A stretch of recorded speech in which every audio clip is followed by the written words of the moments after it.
Did you know SQL constants are essential for ensuring the integrity and accuracy of data? Constraints enforce rules to maintain the accuracy and consistency of data. Did you know? Understanding and effectively using SQL constraints can significantly enhance robustness and reliability of your DB application. There are many questions on SQL constraints. They are equally important for interviews and your real-time usage. What are the SQL constants? Why are they important? Difference between primary key and unique. How does foreign key constant maintain referential integrity? What is the purpose of check constraint? Potential of using on delete cascade in foreign key constraints. Difference between null and empty string in SQL, and many more like this. In this video, I am going to explain you the concept of SQL constraints, importance of constraints, and when can you apply them. I will then show you all the constraints in action. At the end of this episode, you would be able to efficiently use SQL constraints. So let's go. Before we go and see all them in action, let's first define what SQL constraints are. So constraints are the rules which are used to limit the type of data that can go into the table. This is self-explanatory. Let's say this is your database and these are our tables, and you want to insert some data into this table. So there are some rules which you can enforce here using constraints, which will either disallow or allow them getting into the database table. Make sense? So this is basically used to specify the rules for data in a table. This ensures the accuracy and reliability. So what you say accuracy means, if your data that is going to your table is based on some rules, so you'll always be inserting correct data and accurate data, and that's what called as accuracy, and hence reliability again comes into the picture. There is any violation between the constant and the data, the action is aborted. So you have seen in the previous snap that you were either be allowed to get the data into your database table or you will be disallowed, right? So it will be aborted.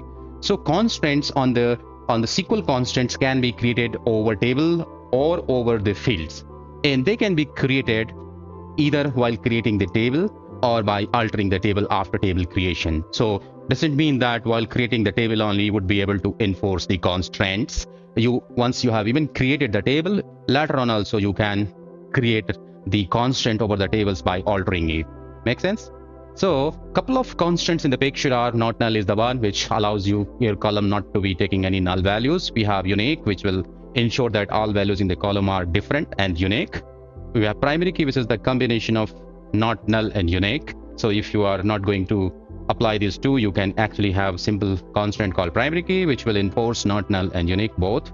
We have foreign key, which prevents action that would destroy links between the two tables. We'll explain this in this demo today. And we have check that ensures that the values in the column satisfy the specific condition. We have default. If you don't specify or insert any value, the default value which we have specified will be taken and inserted into the database table. We have create index, which will introduce index on the table. These are all constraints that we have seen, and let us quickly go to the SQL Server Management Studio to see these all constraints in action. So I am in SQL Server Management Studio, and I will show you there are two table scripts that I have written for you. I have already written because this will save our time. There is one is department table and another is that employee table. These two tables are of two different nature. The one is of transactional table type, and another is that master table. For you to understand, master tables are those tables which hold master data, those data which are not frequently deleted and updated. And transactional tables are those which are having very frequent change data. So employee will come and go every time in the organization. So employee is a transactional table here, and department is a master table, right? I have tried to introduce all sort of constraints on these tables. So if you have decided that this is a department table, which is a master table, and then transactional table, first thing that you should do is to create the master table. So let's create master table. In the master table, I have two fields: department ID, which is of integer type, and having primary key. If you know primary key, that means it is not null as well as unique. And department name is the wildcard 50. Let's create this one, right?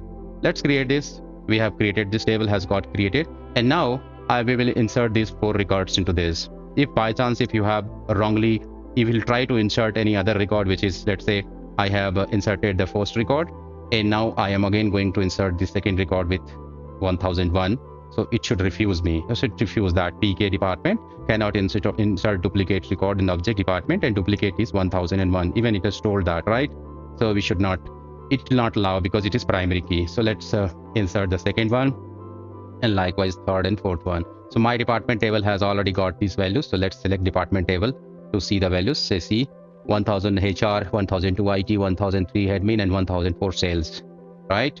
So department table is created. Now let's try to understand the employee table. So the employee table has got 1, 2, 3, 4, 5, 6 fields. The first field is employee ID, and it is a small int of unique type. That means you cannot have two employee ID same. There cannot be 101 employee per one person and 101 per employee per second person. So it is unique. And the employee name is of varchar 60 type, and it has got a constraint called not null. So there is no possibility that you can insert a record which is not having an employee name. So this is called not null. We have a date of birth. Date of birth is having a check constraint. It's of date time type and check constant. You have to understand a little bit of this. So I have used two new things here, date add and get date. So get date is a function. It is inbuilt date and time function in SQL Server, which gives you the current date. And date add does what? It adds the year, month, days to the particular date, right? So what I'm trying to do, I'm going to enforce a check wherein you cannot insert a date of birth which is less than 18 years old.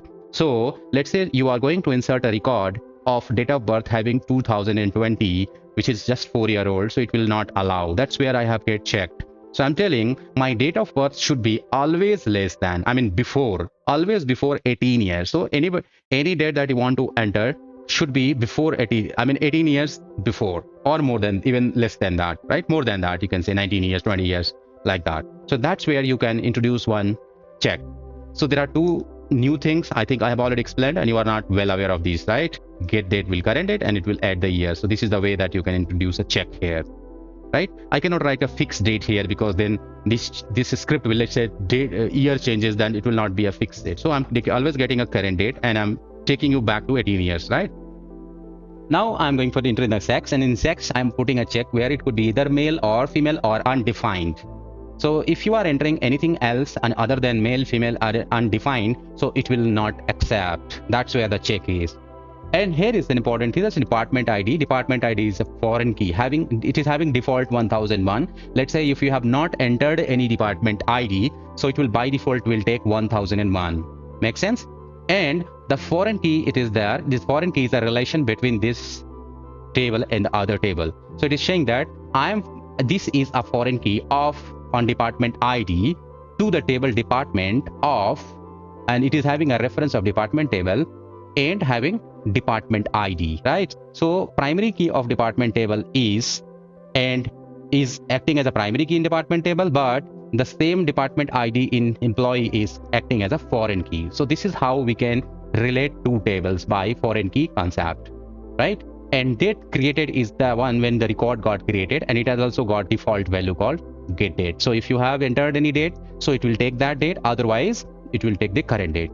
So hope I have explained all the constraints and the table structure properly to you here, right? Let's go and create this table. Let me select this and hit the execute button. Table gets created, right? So if you are coming here and try to see, there are two tables got created. So let's say there are two tables getting created here. So one table is having values, the other is not, right? So let's try some other way. So what is the first thing? Let's insert an employee record with DOB less than 18 years. Let's try to see that whether our check is working. What is the check? Your date of birth should be more than 18 years. So this time what I'm going to enter the date of birth is 2020, which is just 4 years old. So let's select and try to execute this.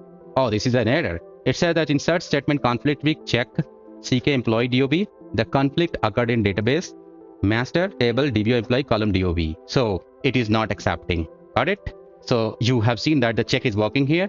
Now let's insert with the correct record. So here I'm giving 2006, which is more 18 years, right? So it is the date of birth is more than 18 years. So it should take one. So it has already taken. If you are coming here and trying to see, one record got of Tony Simon has got inserted, right? All right. So let's go for the second thing. Let's check the second case. The second case is, let's try to insert the employee with the same employee ID. So we have already seen that Tony Simon has got employee ID 1, and then I'm going to insert another employee, any person with the same employee ID. Let's hit the button, and it's a unique key violation. Why? Because in employee ID you have specified as unique, right? And it can only take unique values. So you cannot have two records with the same employee ID 1 and 1. So let me change the employee ID to 2, and let's insert, and this gets succeeded. If you come here and try to see, they see any torsion has got inserted. Make sense? Going for the next is, let's provide the name of the employee. This time I'm going to write an insert statement in such a way wherein I'm going to insert employee ID, date of birth, sex, and department ID. So let's go and try to insert one. Right? So this is an error. That column employee ID table number doesn't allow null values. Why? Because an employee name, what you have specified is not null. So it will never be null. Okay. So let us go and try to see this null. And why? Let's go and try to supply the name. And this time I'm not going to supply the date of creation. You see that date of creation I'm not supplying, only employee ID and employee name, date of birth, sex, and department ID. Correct? So department ID 103, but 1003, but I'm not supplying the date of creation. So what will happen, even if I'm not supplying date of creation, the date of creation will be accepted, the current date of creation. Because how did it happen? Because you have specified as a default. If you don't specify date of creation, then it will take as a default date. Make sense? All right. So next is, let's try to insert a different sex field. So sex, you know that in sex, male, female, or undefined sex, only 3 values can be inserted.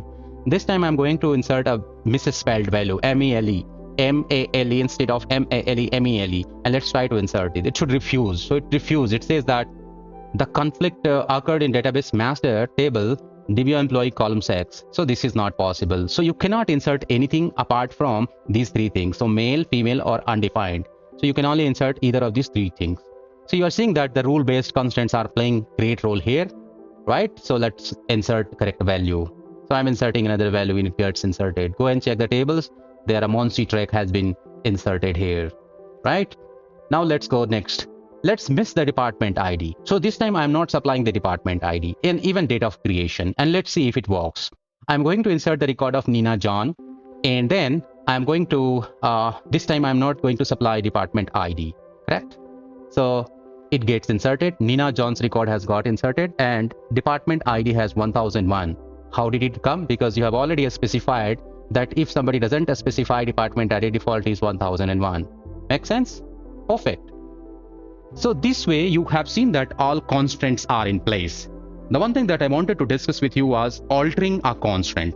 Just like you created a table, but you forgot to add some constraint. And then you realize that I need to add the same constraint, right? So you remember that I had a foreign key constraint introduced here, but in that I did not specify on delete cascade, right? So I wanted to introduce on delete cascade on that.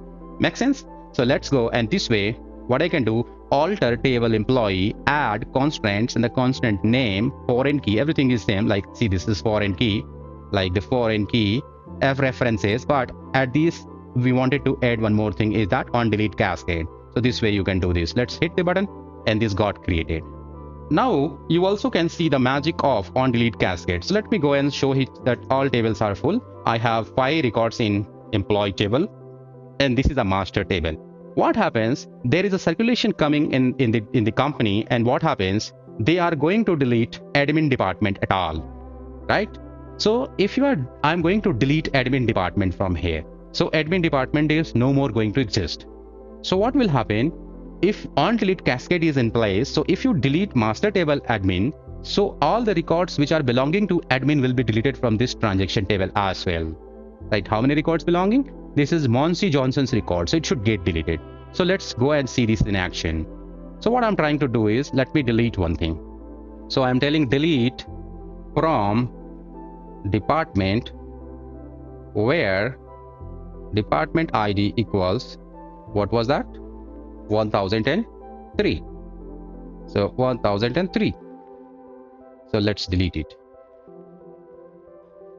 Department, I am sorry, I just missed this name. So it got deleted. So what should happen? If it got deleted, then will there be any impact? Now you see the magic.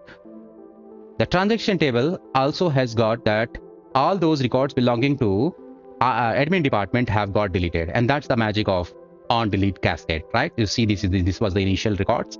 Monsi Torsion was having department ID 1003, and this has got deleted. Make sense? Perfect.